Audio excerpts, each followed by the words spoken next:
즐거운 주말입니다, 여러분. 암호화폐 소식을 전해드리는 크립토마토 여러분들께 인사를 드립니다. 오늘 날짜 2019년 1월 12일 여러분들께 소식을 전달해 드리도록 하겠습니다. 자, 먼저 미국 정부 쪽 소식을 한번 보도록 하겠습니다. 셧다운은 아직도 진행 중에 있습니다. 지금 현재 22일 미국 역사상 최장 셧다운이 진행이 되고 있는데, 트럼프는 비상사태 선언은 아직은 안 하겠다라고 이렇게 밝혔습니다. 원래 이렇게 미국 정부가 셧다운을 걸면은 주식은 떨어지고 그 돈은 암호화폐로 몰리곤 했었는데요. 최근 같은 경우는 트럼프가 나와가지고 주식시장은 괜찮을 것이다, 그리고 또 파웰이 나와가지고 다음 금리 인상은 또 신중을 기해서 하겠다라고 해서 주식시장은 잘 굴러가고 있는데, 이제 암호화폐 시장이 좀 힘들어지고 있죠. 지금 현재 보면은 비트코인이 4,000불 아래로 뚝 떨어져서 미국 증권가랑 암호화폐 회의론이 고개를 들고 있다라는 그런 기사가 나왔는데, 기사에서 예를 들어서 설명하고 있는 곳은 블랙락입니다. 미국 금융당국의 비트코인 상장지수 펀드 ETF죠. 승인 가능성이 불투명해지면서 증권가를 중심으로 암호화폐 회의론이 고개를 들고 있다. 비트코인은 4,000달러 이하로 추락하면서 시장은 다시 냉각됐다. 세계 최대 자산 운용사 블랙락의 최고 경영자 레리 핑크, 이제 이름이 상큼한 아저씨죠. 핑크예요. 레리 핑크는 반 비트코인 그룹에 속하는 마크 와이먼 전무이사를 글로벌 사업 총괄로 승진을 시켰다. 그래서 핑크 아저씨가 이렇게 이야기를 했습니다. 정부는 암호화폐 시장에서 돈이 어떻게 흘러가는지 명확히 파악하지 못한다면 비트코인 ETF를 승인하지 않을 것이라면서 이렇게 이야기를 했습니다. 자, 이렇게 해서 블랙락은 이제 전에 이렇게 이야기를 했었죠. ETF가 승인이 되면은 우리도 암호화폐 시장으로 뛰어들겠다. 하지만 그때까진 기다려보겠다라고 했는데, 이 핑크 아저씨가 이제 ETF 승인이 희망적이지 않다라고 이렇게 이야기를 하고 있습니다. 저는 기사 면에서는 이렇게 좋은 기사든 안 좋은 기사든 여러분들께 이렇게 다 실어서 날라드리려고 합니다. 판단은 여러분들의 몫이지만은 저 같은 경우는 이것을 잘 이렇게 신뢰를 하지 않습니다. 자, 전에 나왔던 기사들을 잠깐 살펴보면은 2018년 7월 17일 날 블랙락에서 암호화폐 블록체인 연구팀을 가동시켰다. 그리고 이제 핑크 아저씨가 블록체인을 배우고 있는 중이다라고 이야기를 했었고, 이제 연구팀을 이미 구성을 해서 이제 알아보고 있었고요. 그 이후에 이제 9월 7일에는 이런 뉴스가 나왔습니다. 코인베이스가 세계 최대 자산 운용사 블랙락과 손을 잡고 ETF 출시를 계획 중이다라는 그런 소문도 나왔었습니다. 물론 이것은 거의 찌라시에 가까운 소식이고, 그렇지만 이제 피델리티 같은 경우는 암호화폐 시장에 일단 뛰어들었고요. JP모건의 제이미 다이몬 같은 경우만 봐도 앞에서는 까고 뒤에서 따로 매집하고 있는 그런 모습도 많이 발견이 되었었죠. 골드만삭스도 마찬가지고요. 그래서 니네들이 앞에서는 이렇게 하고 있을지언정 뒤로는 무슨 일을 하고 있을지 모릅니다. 물론 역시 판단은 여러분께 맡기도록 하겠습니다. 자, 조셉 영, 말이 많은 우리 조셉, 이번엔 뭐라고 했는지 한번 보도록 하겠습니다. 2019년에도 비트코인 ETF는 승인되기 어려울 것이라며, 그러나 매번 ETF가 반려될수록 증권거래위원회 SEC가 향후에 이를 승인할 가능성은 높아지고 있다라고 이야기를 했습니다. 자, 근데 이 암호화폐 시장이 어떻게 흘러갈지는 전혀 예측이 불가하죠. 계속해서 다른 관련 기사를 읽어보도록 하겠습니다. 영국 암호화폐 투자회사 코인시어스의 CSO 멜텀 더머러스가 이렇게 이야기를 했는데요.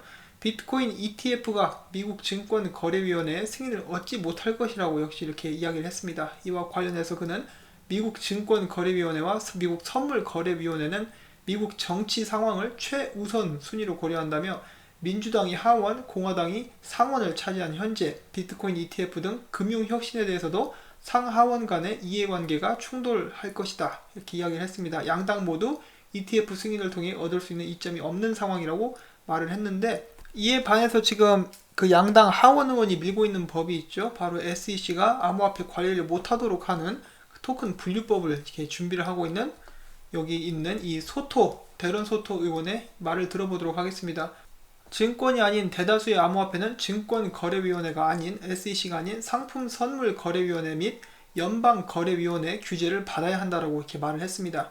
또한 소토 의원은 증권이라고 판단할 수 없는 암호화폐에 증권법을 적용하면은 과도한 규제로서 시장을 해칠 수 있다며, 관할권과 분류를 확립해서 시장의 신뢰와 명확성을 제공하기를 희망한다라고 이렇게 이야기를 했습니다. 자, 그래서 이제 상원 의원이든 하원 의원이든 움직일 수 있는 동력이 있죠. 그것은 바로 돈입니다. 돈을 먹이면은 정치인들은 열심히 일을 하기 때문에 최근에 많은 로비가 있었고, 그것에 대한 대가로서 이렇게 움직임이 일고 있습니다. 또한 선거 기금 역시 암호화폐로 걷는 그런 방안들도 나오고 있죠. 미국의 많은 주는 자신들 주에서는 특별히 암호화폐가 이제 증권법으로서 면제받을 수 있는 그런 법들도 시행을 하고 있는 그런 상황입니다. 그렇기 때문에 이미 정치권에서는 변화가 일어나고 있고요. 이 영국분, 이분이 하신 말씀은 약간 조금 뒤처진 그런 발언이 아닌가 싶습니다. 변화는 이미 시작되었습니다. 자, 영국분이시니까 집에 가서 셜록 홈즈나 보고 007이나 한 편 때리시는 게 어떨까 싶고요. 다음은 서클 CEO의 말을 한번 들어보도록 하겠습니다. 이제 SEC에 관해서 암호화폐 분류 관련 기준에 대해서 이렇게 요청을 했는데, 블록체인 스타트업들이 직면하고 있는 가장 큰 장애물은 다양한 암호화폐를 분류하는 미국 증권거래위원회에 명확하고 구체적인 지침이 없다는 것이다. 그는 각양각색 암호화폐 중 어떤 부류가 통화 및 상품으로 분류되며 또 어떤 암호화폐가 증권으로 분류될지 좀 더 구체적인 기준이 필요하다. 이는 암호화폐 업계의 시장 활성화를 촉진시킬 수 있으며 암호화폐 기반 유가 증권 시장의 성장 동력이 될 수 있다라고 덧붙였습니다. 자, 그럼에도 불구하고 2018년도에 SEC에서 총 287개의 ICO 프로젝트를 승인을 했는데, 이는 이제 제이 클레이튼의 그런 발언에 비하면 꽤 많은 숫자라고 합니다. 이렇게 해서 SEC가 의외로 또 승인을 많이 해준 그런 모습도 보여주고 있고요. 자, 앞으로 미국에서 어떤 식으로 전개가 될지 굉장히 중요한 순간인데요. 제발 미국 쪽에서 이 셧다운 빨리 끝내고, 지금 왜냐면 셧다운 하고 있는 상태면 SEC든 CFTC든 일을 안 합니다. 정부 기관이기 때문에 일을 안 하고 있는데, 이 셧다운 먼저 빨리 끝나고 암호화폐에 관한 좋은 소식이 나왔으면 좋겠습니다. 그래서 이제 미래 산업을 장려하고 미국이 정신 차리고 다시 한번 앞서 나가기 위해서 열심히 뛰어보는 그런 순간들을 한번 기대를 해봅니다. 자, 그리고 계속해서 비트메인 이야기가 나오고 있는데, 우지안이 물러나면서 새로운 CEO를 지명할 것이다 라는 그런 이야기가 나왔고요. 유력한 후보로는 왕하이 차오, 이제 엔지니어 담당이라고 하는데, 이 사람이 이제 다음 차기 CEO가 될 가능성이 높다라고 합니다. 자, 비트메인 이야기가 나와서 말인데, 비트메인이 원래 미국 텍사스주 록데일에 5억 달러 규모의 비트코인 채굴장을 만들려고 했었는데 이제 연기를 했다라고 하죠. 지금 자금난에 시달려서가 아닌가 하고 생각을 해보는데, 자, 그런가 하면 그레이스케일 DLC 펀드가 있는데, 디지털 라지 캡 펀드라고 합니다. 여기에서 비트코인 캐시 비중이 대폭 하향되었다고 하네요. 반면에 이더리움과 XRP는 약간 올랐고요. 라이트코인 역시 살짝 줄어들었습니다. 인기가 조금씩 떨어져가는 비트코인 캐시의 모습이 아닌가 싶습니다. 근데 또 모르지요. 이렇게 낮추는 척 하다가 닭 튀기듯이 한 번에 확 끌어올릴 수도 있으니까 일단 두고 봐야 될 것 같습니다. 일단 참고로 이렇게 알아주시면 좋을 것 같고요.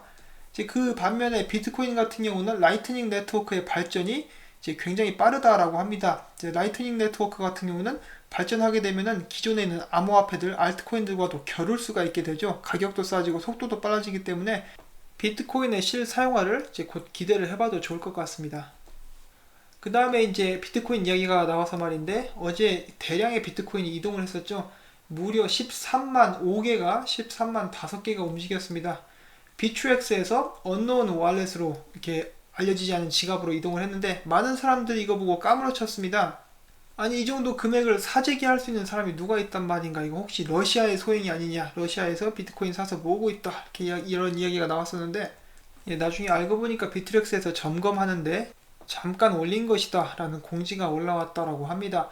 그리고 이제 한국 커뮤니티 같은 경우는 몇몇 분이 이렇게 약간 그 오해를 하시는 분들이 계시는데, 대량의 비트코인이 움직였다고 해서, 대량의 어떤 코인이 움직였다고 해서 이것이 바로 떡락을 의미하는 것은 아닙니다. 이제 어디에서 어디로 움직였는가를 보셔야 되고요.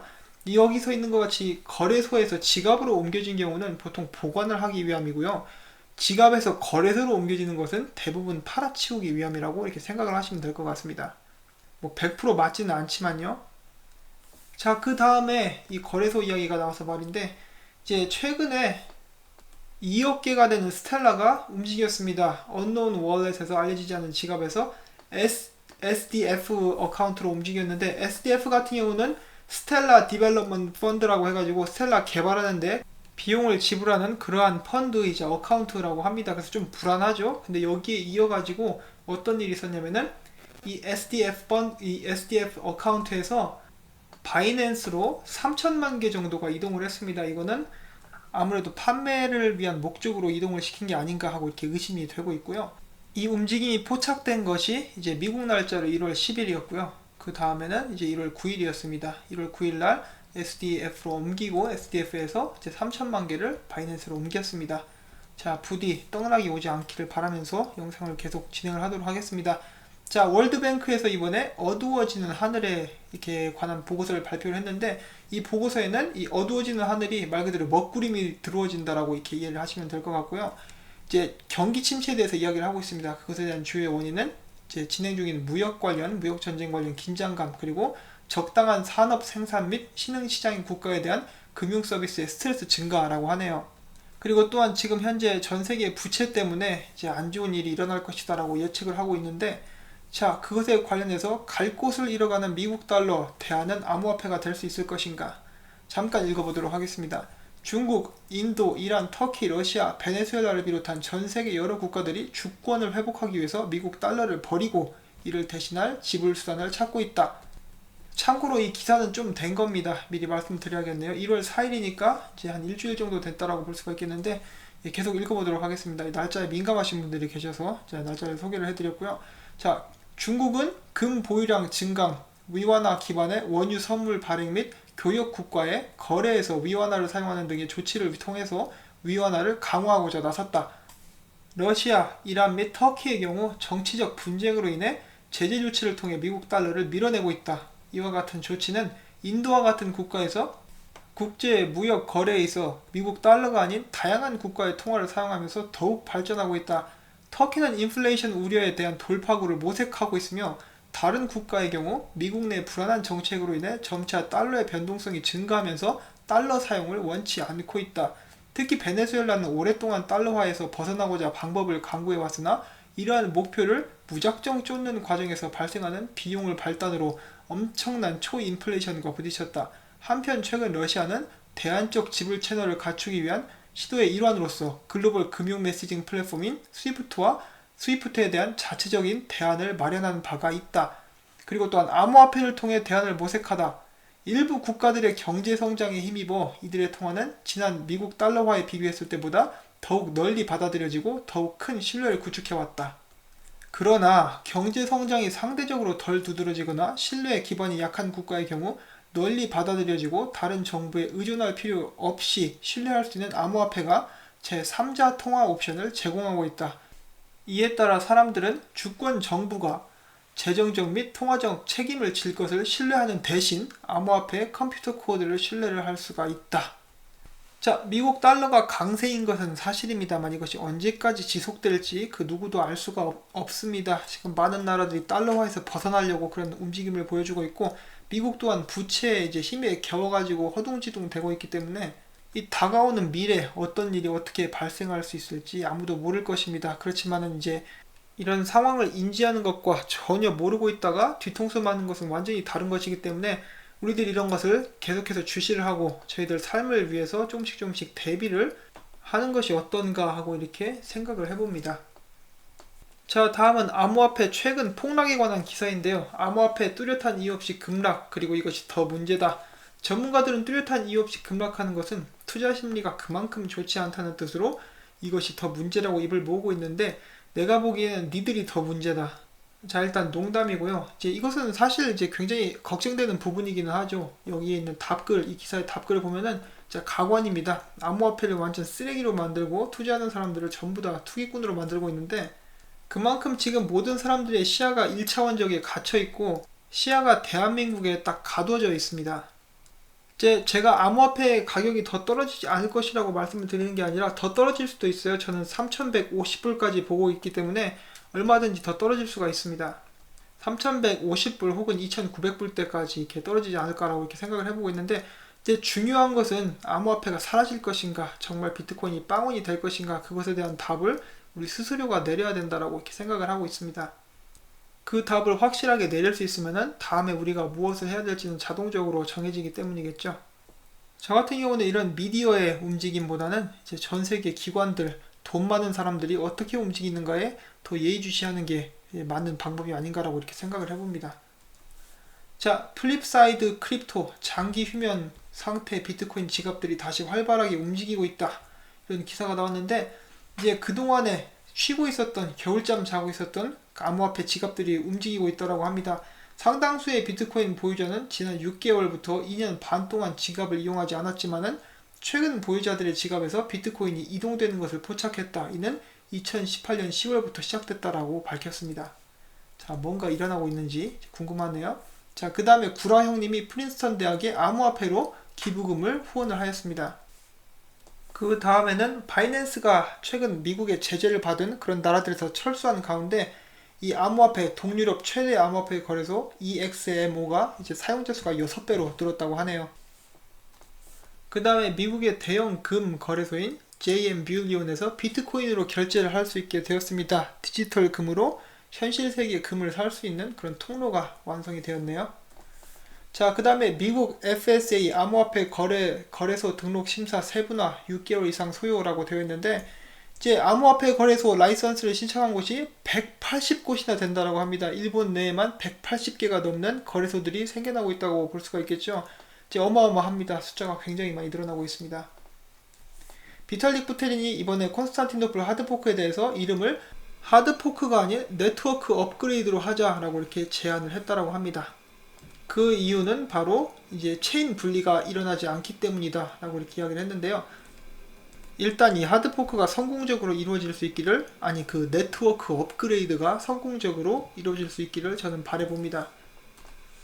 최근에 이 양자 컴퓨터, 즉 퀀텀 컴퓨터에 관해서 이야기가 나오고 있는데, 이것이 바로 블록체인을 죽일 것이다 라고 해서 많은 사람들이 우려를 하고 있는데, 이런 양자 컴퓨터에 대항할 수 있는 방어력을 지닌 코인이 있었으니 그 코인의 이름은 바로 에이다입니다. 에이다에는 이제 양자 컴퓨터 저항 시그니처가 들어있다라고 하죠. 그래서 양자 컴퓨터의 이런 위협이 강해질수록 칼다노의 인기가 올라갈 것이다. 에이다의 인기는 올라갈 것이다 라고 이렇게 이야기가 나오고 있고요.